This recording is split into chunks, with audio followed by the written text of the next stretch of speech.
Iran में supreme leader अयतुल्ला Ali Khamenei के आदेश पर जारी कड़ी कार्रवाई के चलते विद्रोही जनता के विरोध प्रदर्शन गुरुवार 15 जनवरी को अब धीमे पड़ते नजर आए। प्रदर्शनों में अब तक कम से कम 2677 लोगों की मौत हो चुकी है। गुरुवार को मृतकों की संख्या में 106 की बढ़ोतरी दर्ज की गई और इसके आगे बढ़ने की आशंका अभी भी जताई जा रही है। हालांकि अमेरिकी हमले का खतरा पूरी तरह से अभी टला नहीं है। अमेरिका ने संयुक्त राष्ट्र की आपातकाल बैठक में ईरान को चेतावनी देते हुए कहा है कि अभी भी सभी विकल्प मेज पर हैं। अब आइए 7 सवालों में समझते हैं कि ईरान की मौजूदा स्थिति और अमेरिकी रुख की पूरी तस्वीर आखिर है क्या। पहला, ईरान में अभी क्या हालात है। एपी की रिपोर्ट के मुताबिक ईरान की राजधानी तेहरान में प्रत्यक्षदर्शियों ने बताया कि अब सड़कों पर आगजनी या मलबे के नए निशान नहीं दिख रहे हैं। कई रातों से सुनाई दे रही गोलियों की गड़गड़ाहट भी अब कम होती दिखाई दे रही है। अमेरिका स्थित एक मानवाधिकार संगठन के अनुसार प्रदर्शन में हिंसक कार्रवाई में अब तक 2677 लोग मारे जा चुके हैं।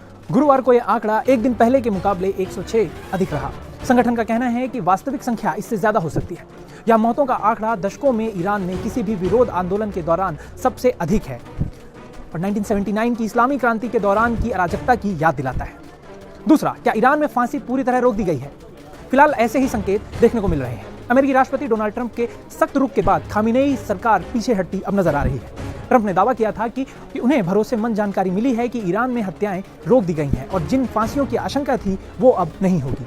बाद में व्हाइट हाउस ने कहा कि ईरान में तय की गई 800 फांसियों को अब रोक दिया गया है। व्हाइट हाउस की प्रेस सेक्रेटरी कैरोलिन लेविट ने कहा कि ट्रंप प्रशासन ने चेतावनी दी थी कि अगर हत्याएं जारी रहीं तो इसके गंभीर परिणाम होंगे। ईरान की न्यायपालिका ने भी गुरुवार को साफ कर दिया है कि 26 वर्षीय प्रदर्शनकारी इरफान सुल्तानी को फांसी नहीं दी जाएगी और उन पर ऐसा कोई आरोप नहीं है जिसमें मृत्युदंड का प्रावधान हो। सुल्तानी मौजूदा अशांति के दौरान मौत की सजा पाने वाले पहले प्रदर्शनकारी बताए जा रहे थे। तीसरा, क्या अमेरिका अब ईरान पर हमला नहीं करेगा। ये सबसे बड़ी बात यहाँ पे देखी जा रही है। तनाव के बीच गुरुवार को अमेरिका और ईरान के अधिकारी संयुक्त राष्ट्र सुरक्षा परिषद में आमने सामने आए। संयुक्त राष्ट्र में अमेरिकी राजदूत माइक वॉल्ट्ज ने ईरान को 2 टूक चेतावनी देते हुए कहा कि राष्ट्रपति ट्रंप सिर्फ बातें करने वाले नेता नहीं है। उन्होंने स्पष्ट कर दिया है कि नरसंहार रोकने के लिए सभी विकल्प मेज पर हैं और ईरानी नेतृत्व इस बात को अच्छी तरह समझता भी है।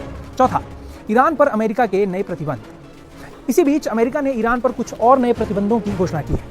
इनमें वरिष्ठ सुरक्षा अधिकारी, कैदियों के साथ दुर्व्यवहार के आरोपी, जेल अधिकारी और पेट्रोकेमिकल कारोबार से अरबों डॉलर कमाने वाली कंपनियों के नेटवर्क को निशाना बनाया गया है। इस बारे में अमेरिकी ट्रेजरी सचिव स्कॉट बेंसन ने कहा है कि यह कदम ईरानी जनता के साथ खड़े होने के लिए उठाया गया है। ट्रेजरी विभाग उन लोगों को निशाना बनाएगा जो ईरानी नागरिकों पर अत्याचार के जिम्मेदार हैं। पांचवा, संयुक्त राष्ट्र में ईरान का जवाब आखिर क्या रहा। ईरान के उप राजदूत हुसैन दारजी ने अमेरिका पर आरोप लगाया है कि वह ईरान में अशांति फैलाने में सीधे तौर पर शामिल है। उन्होंने कहा कि मानवाधिकार और ईरान जनता की चिंता के नाम पर अमेरिका ईरान में राजनीतिक अस्थिरता और सैन्य हस्तक्षेप की जमीनी तैयारी कर रहा है। अब छठवां पॉइंट जान लेते हैं। क्या ईरान सरकार शव सौंपने के बदले पैसे मांग रही है। बीबीसी की रिपोर्ट के मुताबिक विरोध प्रदर्शन में मारे गए लोगों के परिवारों का आरोप है कि अधिकारियों ने शव सौंपने के बदले भारी रकम की मांग की। कई परिवारों ने बताया कि शव मुर्दाघरों और अस्पतालों में रखे गए हैं और पैसे दिए गए बिना उन्हें वो शव नहीं दिए जा रहे। उत्तरी शहर रशद में एक परिवार से शव के बदले 700 मिलियन टोमन मांगे जाने का आरोप लगाया गया है।